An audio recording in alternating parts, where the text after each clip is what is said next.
Terima kasih atas kesempatan. Perkenalkan, nama saya Christo Nicodemus, Fakultas Teknik Program Studi Teknik Sipil, Angkatan 19.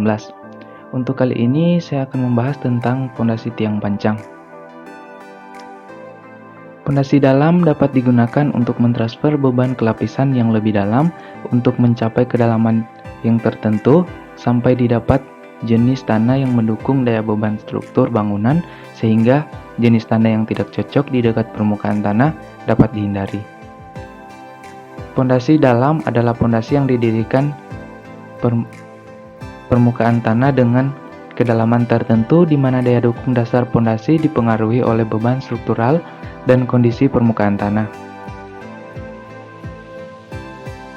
Pondasi dalam biasanya dipasang pada kedalaman lebih dari 3 meter di bawah elevasi permukaan.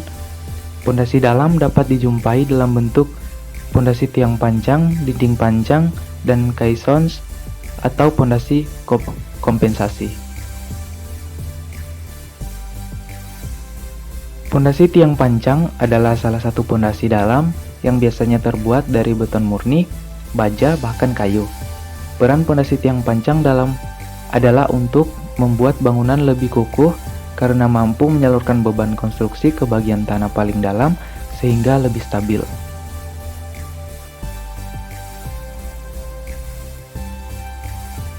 Berikutnya kita akan masuk pada jenis-jenis tiang pancang. Jenis tiang pancang yang pertama adalah pondasi tiang pancang kayu. Pondasi tiang pancang kayu adalah pondasi tiang pancang yang paling tradisional. Kita bisa melihat pondasi ini dipasang pada bagian rumah adat panggung yang ada di Indonesia. Walaupun pondasi tiang pancang ini menggunakan kayu, namun kayu yang digunakan bukanlah kayu sembarangan. Biasanya kayu yang digunakan memiliki kualitas yang baik dan bisa bertahan hingga ratusan tahun. Yang kedua ada pondasi tiang pancang baja. Nama lain pondasi tiang pancang baja adalah steel pile. Meski baik digunakan untuk konstruksi, kita perlu memastikan bahwa tidak akan terjadi korosi pada bagian tiang pancang. Hal ini bisa dilakukan dengan melakukan perlindungan terhadap korosi. Salah satu cara yang bisa dilakukan adalah dengan melakukan pengecatan pada tiang pancang. Yang ketiga ada pondasi tiang pancang beton. Tiang pancang dengan jenis ini adalah salah satu tiang pancang yang cukup umum dan sering dipakai. Tiang pancang beton mempunyai bahan dasar utama dari beton yang dicor pada sebuah tempat. Umumnya tiang pancang juga dibuat langsung dari sebuah pabrik dan bisa langsung digunakan dengan mudah. Tiang pancang jenis ini umumnya mempunyai berbagai macam bentuk seperti silinder, kotak, ataupun persegi panjang. Kelebihan dan kekurangan tiang pancang yang pertama, kelebihan. Jika mutu beton berkualitas terbaik, otomatis beton deckingnya pun tebal sehingga ia bisa melindungi bagian dalam tulang beton bila terkena air maupun bahan kimia korosif. Hal ini menjadikan lebih kuat dan awet di segala kondisi. Dengan menggunakan pondasi tiang pancang, konstruksi galian pada tanah akan lebih minim sebab reinforced concrete pile pengaplikasiannya tidak dipengaruhi tinggi muka air tanah. Pondasi tiang pancang mempunyai tegangan yang kuat karena ia terbuat dari mutu beton terbaik. Jadi sebelum memesannya kita harus mengetahui pondasi tiang pancang dengan ukuran mutu beton seperti apa yang akan dibutuhkan agar sesuai dengan pengaplikasian konstruksinya nanti. Reinforced concrete pile dapat dihitung sebagai friction pile atau bearing pile. Produk pondasi tiang pancang sangat awet, bahkan untuk puluhan tahun lamanya bila dibandingkan dengan kayu. Kekurangan dari pondasi tiang pancang yaitu produk tiang pancang beton memiliki bobot yang sangat berat dan dimensinya sangat besar. Jadi sangat tidak memungkinkan bila produk RCP ini dilakukan pada pabrik karena proses pengangkutannya nanti akan sulit dan memakan biaya yang mahal. Dalam proses produksinya, produk tiang pancang membutuhkan waktu untuk memastikan kualitas beton cukup keras dengan maksimal. karena hal ini akan mempengaruhi kualitasnya dalam menahan beban yang berat. Proses produksi tiang pancang yang harus dilakukan dengan cermat, terutama pada ukuran tiang pancang yang dimilikinya. Jika tiang pancang ternyata memiliki ukuran tinggi yang kurang, akan sangat sulit dalam melakukan penyambungan karena dibutuhkan penyambungan khusus. Kita masuk pada proses pemasangan tiang pancang. Pertama adalah persiapan lokasi pemancangan. Mempersiapkan lokasi di mana alat pemancang akan diletakkan. Tanah haruslah dapat menopang berat alat. Bila mana elevasi akhir kepala tiang berada di bawah permukaan tanah asli, maka galian harus dilakukan terlebih dahulu sebelum pemancangan. Yang kedua ada persiapan pemasangan. Sebelum melakukan pemasangan tiang pancang beton, perlu dilakukan perencanaan dan perancangan terlebih dahulu yang lebih matang. Penentuan titik di mana tiang pancang beton akan dipasang dalam sebuah konstruksi ditentukan terlebih dahulu. Yang berikutnya persiapan peralatan. Setelah persiapan pemasangan sudah selesai, cara pemasangan tiang pancang beton berikutnya adalah mempersiapkan alat-alat yang dibutuhkan saat pemasangan tiang pancang beton.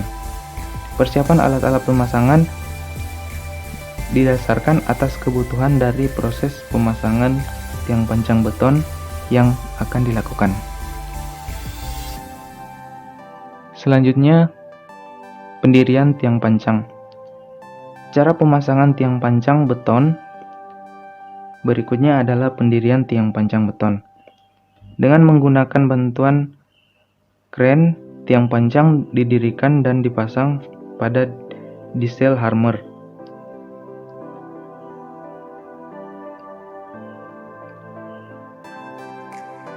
Proses pendirian tiang pancang membutuhkan perhitungan yang sangat teliti agar minim risiko kecelakaan, terutama saat proses pendirian tiang pancang beton. Selanjutnya, pemancangan tiang pancang. Pemancangan tiang pancang dilakukan menggunakan bantuan diesel hammer. Tiang pancang yang sudah didirikan dan dimasukkan pada galian tanah, ujung atasnya akan dihubungkan dengan pemukul pada diesel hammer. Pada bagian ujung atas tiang pancang beton akan dilapisi material yang mampu melindungi tiang pancang agar tidak pecah atau rusak saat dilakukan pemukulan menggunakan diesel hammer. Yang terakhir adalah pekerjaan penyelesaian. Pada tahap penyelesaian, tiang pancang beton adalah melapisi dasar dari bagian bawah tiang pancang yang sudah terpasang. Pekerjaan penyelesaian ini biasanya meliputi pekerjaan pengecoran galian tiang pancang beton. Fungsi dari pengecoran adalah mempertahankan posisi tiang pancang beton agar tidak terjadi disposisi. Selain itu juga memadatkan kembali area sekitar tiang pancang sehingga menguatkan konstruksi bangunan yang dibuat. Ini adalah cara pemasangan tiang pancang. Yang di sebelah kiri itu tiang pancang ditarik dengan sling, terus yang kanan tiang pancang dimasukkan pada bagian alat untuk dipukul. Itu tiang pancang akan dimasukkan dan akan menggunakan alat tersebut untuk memasukkan tiang pancang ke dalam tanah. Terus tiang pancang diluruskan, kemudian untuk kemiringannya dicek dengan water pass agar sesuai dengan kebutuhan yang sudah direncanakan. Yang di sebelah kiri itu adalah pemancangan tiang pancang pertama.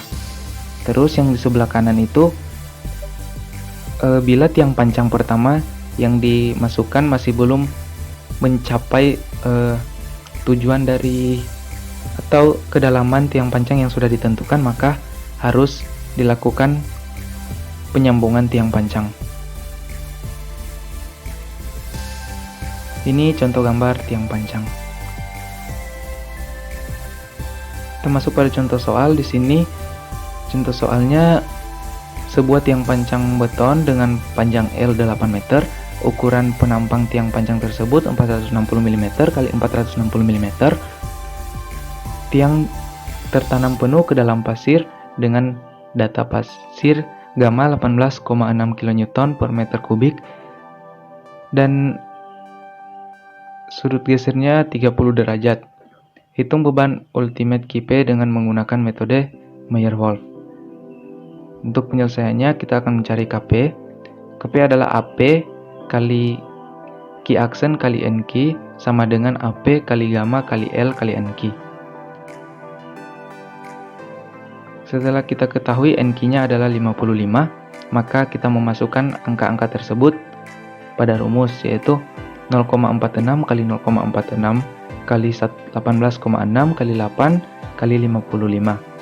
Kita mendapatkan hasil 1731,7344 kN. Namun nilai KP tidak boleh melebihi AP kali 1 kali Q1. Maka KP sama dengan AP kali Q aksen kali NQ kurang dari sama dengan AP kali Q kali Q1. KP aksen sama dengan AP kali Q1. AP kali 50 kali NQ kali tan 30 derajat.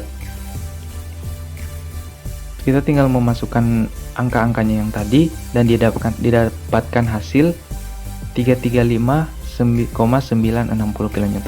Karena nilai KP-nya melebihi KP aksen, jadi nilai KP yang digunakan adalah 335,960 kN atau nilai yang terkecil. Sekian presentasi saya. Jika ada saran atau tanggapan dari teman-teman lain dipersilakan, dan atas perhatiannya diucapkan banyak terima kasih.